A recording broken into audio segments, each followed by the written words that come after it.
Robert Downey Jr.'s decision to become the villain in Captain America. Civil War, how the Russo brothers convinced Iron Man himself. Robert Downey Jr. is one of the most influential figures in the Marvel Cinematic Universe, MCU, and his portrayal of Tony Stark, aka Iron Man, has become legendary. However, his decision to reprise his role as Iron Man in Captain America. Civil War 2016 came with a surprising twist.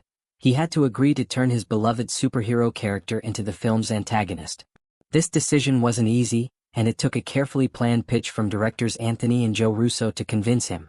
The story behind how Downey was persuaded to take on the complex and controversial role in Civil War is both humorous and fascinating, offering a glimpse into the creative process that shaped one of the most pivotal films in the MCU.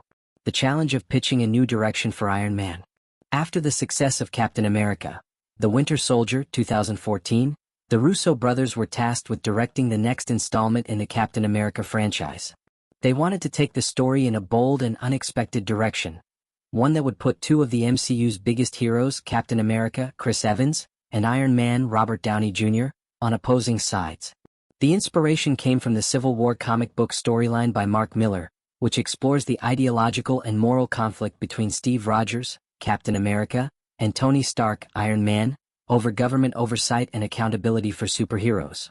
The idea of turning Iron Man, one of the most beloved and bankable characters in the MCU, into the story's antagonist was risky.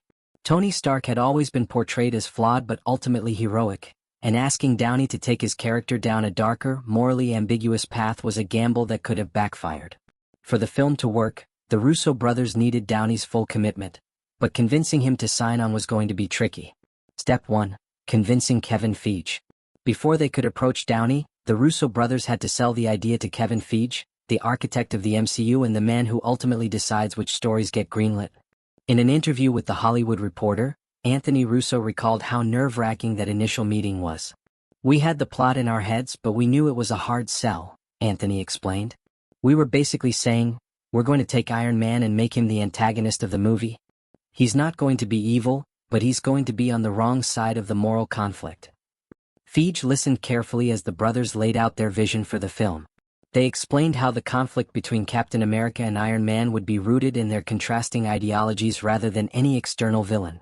Captain America would oppose government control, valuing individual freedom and personal responsibility, while Iron Man would support regulation and oversight as a necessary measure to protect civilians from superhuman disasters. Feige's response was measured but encouraging. He saw the potential in the story but knew that the biggest challenge lay ahead. "All right," Feige said, "I buy it. Now you guys got to go get Downey." The Russo brothers were stunned. They had expected Feige to back them up in the meeting with Downey, to use his authority as the head of Marvel Studios to give their pitch more weight. But Feige made it clear that this was their battle to fight. If they wanted Downey on board, they would have to convince him themselves. Step 2. Pitching to Robert Downey Jr. With Feige's approval in hand, the Russo brothers prepared for the most important pitch of their careers. They knew that Downey had the power to make or break the film. Not only was he the face of the MCU, but his performance as Tony Stark had helped define the entire tone and identity of the franchise.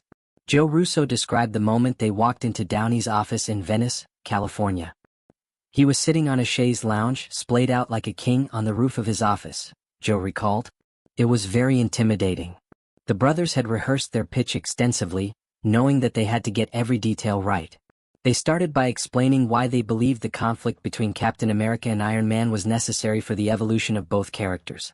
They emphasized that Tony Stark's support for government oversight was rooted in guilt and trauma over the events of Avengers, Age of Ultron 2015, where his creation, Ultron, had caused massive destruction and loss of life.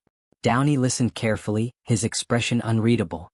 Then he leaned back and said, "You're literally pitching the biggest movie star in the world to take his giant cash cow character and convert it into a villain." The Russo brothers were taken aback. They knew Downey had a point. Iron Man was not only a fan favorite but also a major source of revenue for Marvel Studios. Turning him into the antagonist of the story was a massive creative and financial risk. But Downey's reaction wasn't entirely negative. After a moment he smiled. "That's ballsy," he said. "I like it." Joe and Anthony were surprised. Downey explained that he respected the creative risk involved. He had always seen Tony Stark as a morally complex character, and the idea of exploring his darker side, His tendency toward arrogance, control, and moral ambiguity intrigued him.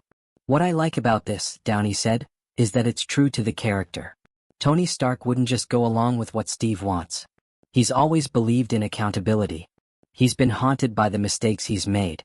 This makes sense for him." Downey's only condition was that Tony Stark's motivations had to be understandable and sympathetic. He didn't want Iron Man to be portrayed as a villain in the traditional sense. No mustache twirling or evil plotting. His stance on the Sokovia Accords had to be rooted in genuine concern for public safety and responsibility. The Russo brothers promised to stay true to that vision, and Downey agreed to sign on. The impact of Downey's decision. Downey's decision to play Tony Stark as the antagonist of Civil War elevated the film beyond a typical superhero showdown. It gave the story emotional weight and moral complexity, forcing audiences to question which side was truly right. The conflict between Captain America and Iron Man wasn't just about superpowers, it was about personal trauma, ideological differences, and the cost of heroism. The film became a massive success, both critically and commercially. It grossed over $1.1 billion worldwide and became one of the highest-grossing films in the MCU. Critics praised the film's mature tone, complex characters, and emotional depth. Downey's performance, in particular, was singled out as one of the highlights of the film. Captain America: Civil War also set the stage for the events of Avengers: Infinity War 2018 and Avengers: Endgame 2019. Tony Stark's guilt over his actions in Civil War would drive his decisions in later films, ultimately culminating in his heroic sacrifice in Endgame. Downey's legacy as Iron Man. Robert Downey Jr.'s willingness to take creative risks and explore the darker aspects of Tony Stark's character is part of what made his portrayal so iconic. By allowing Iron Man to evolve from a cocky billionaire to a flawed but ultimately selfless hero, Downey helped create one of the most compelling character arcs in modern cinema.